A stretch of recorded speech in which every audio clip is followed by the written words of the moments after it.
Good evening, it's Kelly Montgomery.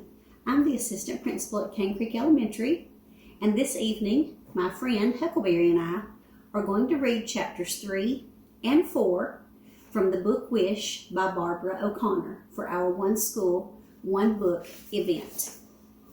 Chapter 3. That night, out on the back porch with Gus and Bertha, I saw the first star twinkling over the treetops. I closed my eyes and wished like crazy. Making a wish? Gus asked. I felt myself blush. No. Bertha nudged Gus. Tell her about the time you wished your Uncle Dean would disappear and how he did, she said. Gus flapped his hand at her. "Aw, now, Bertie, she doesn't want to hear that boring old story." He rocked his chair, making the porch floor creak and groan. While Bertha talked a blue streak and hardly ever sat still, Gus was quiet and easygoing with a calm, slow way about him. He wore a baseball cap all day and half the night. His scraggly brown hair poked out from under it every which way. The bill of his cap was dark brown with dirt and greasy fingerprints. "That there is Pegasus," he said, pointing to a cluster of stars hovering way up over the top of the mountains in the distance. "Gus should have been a scientist," Bertha said. "He can tell you everything you wanted to know about the stars and air and plants and water and weather and all that stuff." Gus let out a little pfft. "He thinks I married him for his looks." Bertha winked at me. "But I married him for his brains," she said. Gus laughed. And then the most amazing thing happened. They both reached out at the exact same time and held hands. It was like somebody had said, "Okay, on the count of 3, hold hands." I'd never in my whole life seen Scrappy and Mama hold hands. Shoot, most of the time they didn't even look at each other. I watched Gus and Bertha sitting there gazing at the night sky, the corners of their mouths turned up into contented smiles. Every now and then Bertha looked dreamily over at Gus like he was a movie star and not some scraggly-haired man who worked at a mattress factory over in Cooperville. We stayed out there till it started to sprinkle again, a soft, cold rain that sent the cats at our feet darting inside. I went to bed that night with my head swirling. I thought about Scrappy snoring away in the county jail and Mama staring up at the ceiling of her dark bedroom. I thought about Jackie whispering gossip and painting her toenails with Carol Lee. I thought about Howard Odom and his up-down walk and his good-hearted family. And I thought about Gus and Bertha holding hands under the glow of Pegasus. And then I thought about my own pitiful self, laying there wondering if my wish would ever come true. The next day, I wore Jackie's old white majorette boots to school. I knew I'd made a mistake the minute I got on the bus. As I made my way down the aisle, some of those girls pointed at my boots, giggling and whispering. I felt my face burn and I glared at them. Howard motioned for me to sit next to him, but I flopped down in the seat behind him. I spent the morning drawing on my arm with a blue marker and pretending to read. At recess, Howard tried to get me to let him show me around the school. "I'm your backpack buddy, remember?" he said. I shook my head. "Forget it. I'm not really interested. And besides, I'm not going to be here much longer." "Why not?" I rolled my eyes. "I told you I'm going back to Raleigh." "But what if your mama don't get her feet on the ground?" he said. What the heck kind of question was that? I stomped away from him and plopped down under the cafeteria windows and glared at the kids playing soccer on the playground. Once or twice I glanced over at Howard. He was drawing circles in the dirt with his foot. and looking all mopey. When the bell rang, everybody scrambled to line up. A bunch of wild boys shoved and pushed their way in front of Howard, and he didn't even say anything. As I headed toward the line, a girl from my class named Audrey Mitchell waltzed right up to me and said, "Nice boots." She smirked while her friends giggled behind her. I felt Scrappy's temper working its way from the tip of my toes to the top of my head, hot as fire. Then I said, "Thanks, they're good for kicking." And I kicked her skinny shin hard. The next few minutes were a blur of crying and hollering and tattling, and then I found myself sitting in front of Mr. Mason, the principal. While he lectured about my inappropriate behavior, I studied the inky little stars and hearts I had drawn on my arm that morning. Mr. Mason asked me if I knew that what I did was wrong, and would I like it if somebody did that to me, and a bunch of other questions I didn't even care about. I said yes, sir, and no, sir, but I kept my eyes on my inky arm and clunked the heels of those majorette boots against the legs of my chair. I shrugged when he said he was going to have to call Bertha and tell her what I'd done. And then I went back to my class and I said I was sorry to Audrey Mitchell, even though I wasn't really. And that's how my second day of school in Kobe went. That afternoon on the bus, Howard ignored my laser thoughts again and made a beeline right for me. He dropped into the seat next to me. "You should save me a seat, 'cause I think backpack buddies are supposed to sit together," he said. "That's against the rules," I said. "I'm pretty sure you can save a seat for a backpack buddy." I rolled my eyes and looked out the window. "Why'd you kick Audrey Mitchell?" Howard asked. I told him how she'd said "nice boots" with that smirk on her face. He shook his head and said, "Dang, Charlie, why you gotta go get so mad about that? That ain't nothing." I shot him a glare. Maybe it was nothing to him, but it was something to me. I almost told him about my fiery temper that I got from Scrappy, but I didn't. Instead, I told him how I got sent home from kindergarten the very first day for poking some boy with a pencil. "Eraser end or pointy end?" Howard asked.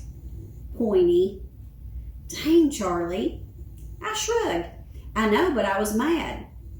"About what?" "He stuck his thumb right through my sandwich," I said.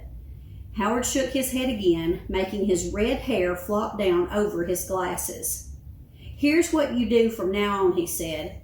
"Every time you feel yourself starting to get mad, say pineapple." "Pineapple?" "Yeah." "Why?" "That'll be like a code word to remind yourself to simmer down. Mama taught my little brother Cotton to say rutabaga every time he gets the urge to draw on the wall." "Does it work?" "Sometimes." Well, that sounded like the dumbest thing I'd ever heard, but I didn't say so. We sat in silence as the bus made its way up the narrow mountain road. Every once in a while, the view out the window changed from woods, thick with pine trees and ferns and moss-covered rocks, to a wide-open view of the mountains stretching on forever in the distance. A smoky haze hovered over them, soft gray against the deep blue of the mountains.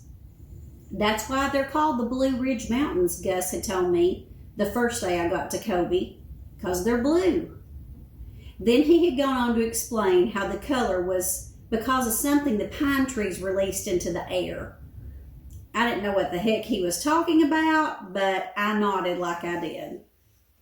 When the bus got to Howard's house, he grabbed his backpack and said, "Remember, pineapple." I watched him and his brother go up the rickety steps of their front porch and disappear inside the house, letting the screen door slam with a bang behind them. Next to the front door was a ratty-looking couch covered with a bedspread.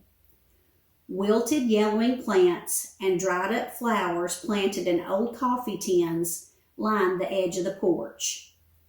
Maybe the Odom's hearts were so good that they didn't care that they lived in such a sad-looking house. The bus chugged and groaned up the winding road. I was thinking about what I was going to say to Bertha about my kicking incident when a commotion outside the window caught my eye. 2 dogs were fighting in a dirt driveway beside a cluster of trailers. One was small and black. The other was brown and black and skinny as all get out. A little girl was screaming and carrying on, while an old man turned on a garden hose and aimed a hard spray of water at the skinny dog. "Get out of here," he hollered. A woman ran out of one of the trailers and tried to grab the black dog, while the skinny dog snapped and growled and then suddenly just took off running. He ran along the edge of the road beside the bus for a minute or two, his long ears flapping in the breeze. I pressed my face against the window and watched him lope along the side of the road and then turn and disappear into the woods. When I got off at Gus and Bertha's a few minutes later, I looked down at those majorette boots. Jackie had always looked so pretty in them, but I looked dumb. Those girls were right to laugh at me. That familiar mad feeling was settling over me like a blanket, but this time I was feeling mad at myself for being a loser that nobody wanted. I stomped my foot, and then I kicked at the gravel, sending it tumbling into the rhododendron bushes along the side of the driveway. Then I whispered, "Pineapple," before heading on up to Gus and Bertha's. Chapter 4. I figured Bertha was going to be mad at me for kicking that girl, but she surprised me by putting her arm around me and saying, "Tomorrow's a new day." Then she gave me a little squeeze and added, "Personally, I love those boots." She did not say one word about my inappropriate behavior. Mama would have hollered at me and reminded me for the umpteenth time that I was a troublemaker like Scrappy. After supper that day, we had blueberry pie for dessert, and I got to make my wish. If you cut off the pointed end of a slice of pie and save it for last, you can make a wish when you eat it. I had learned that from my cousin Melvin, who swore it had worked for him when his brother ran off and got married and left him with the bedroom all to himself. I knew Gus and Bertha were watching me cut off that pointed piece and push it to the edge of my plate, but they didn't say anything. Even Bertha had been kind of quiet during supper. Maybe she was really mad at me for kicking Audrey, and maybe she was thinking, the apple don't fall far from the tree. Maybe that night in bed she and Gus would whisper to each other about how much I'm like Scrappy, and what in the world had they gotten themselves into when they agreed to let me stay with them. After I ate that little pointed piece of pie and made my wish, I went out front to watch Gus do some weeding in the vegetable garden. A fluffy black cat rubbed against my legs, purring up a storm. I wrote my name in the dirt with a stick and then scribbled it out. There wasn't one blade of grass in that yard, just dirt and rocks, with sprinkles of color here and there. Patches of wildflower nestled around the clothesline post, the pink blooms of a dogwood tree over by the driveway. The neat row of daffodils lined up like soldiers along the edge of the chicken wire fence that surrounded the garden. Gus whistled while he hoed around the tiny tomato plants, stepping carefully between the pole beans and zucchini that were just beginning to poke through the warm spring dirt. On my very first day in Colby, Bertha had said to Gus, "Let's take Charlie on a tour of the garden." So I had followed along behind them while they pointed out each little plant, telling me how the pole beans were going to climb up the twine and the zucchini would have giant yellow flowers. I had nodded and said, "Oh," because what else can you say about vegetables in a garden? But Gus, you would have thought that was the Garden of Eden out there the way he took care of it, examining each new leaf on the okra plants or moving a squash vine off the walking path. So while I scribbled in the red dirt, Gus whistled and hoed. Every now and then he tugged on the bill of his cap or swatted at mosquitoes. I could hear Bertha in the kitchen talking to some of the cats while she fed them, scolding one of them for killing a bird, telling another that he was getting too fat. I was about to go on back inside when something caught my eye. There was movement behind the tangle of shrubs that separated the yard from the woods. The black cat darted off, disappearing behind the shed over by the garden. I stood real still and squinted into the darkness of the woods. All of a sudden, a dog poked its head from behind the bushes. A skinny brown and black dog with long floppy ears. The same dog I'd seen fighting that afternoon. He looked at me and cocked his head. I took one slow, tippy-toeing step toward him. He ducked his head back a little, watching me. I took another step, and as quick as lightning, he ran off into the woods. "Dang it," I said. "You say something?" Gus called from the garden. "There was a dog over there." I pointed to the bushes. "Brown and black, floppy ears?" "Yeah." I said, "Did you see him?" "No, but I've seen him plenty of times before." "Who does he belong to?" Gus propped the hoe against the fence and sat in a lawn chair in the yard. "Just an old wild stray," he said. "Been hanging around here for months. Bertha keeps putting table scraps out for him. He don't mind eating her meatloaf, but he don't want nothing else to do with her." I looked toward the woods. "I bet I can catch him," I said. Gus took off his baseball cap and scratched his head. "That old mutt is mighty skittish." "If I can catch him, can I keep him?" "I think that dog would rather be a stray," he said. But I knew better. I knew what it felt like to be a stray, not having a home where someone wanted you. And he was a fighter like me. That dog and I had a lot in common. I was suddenly overwhelmed with love for that skinny dog. I made a solemn vow and promised to myself right then and there, that dog was going to be mine.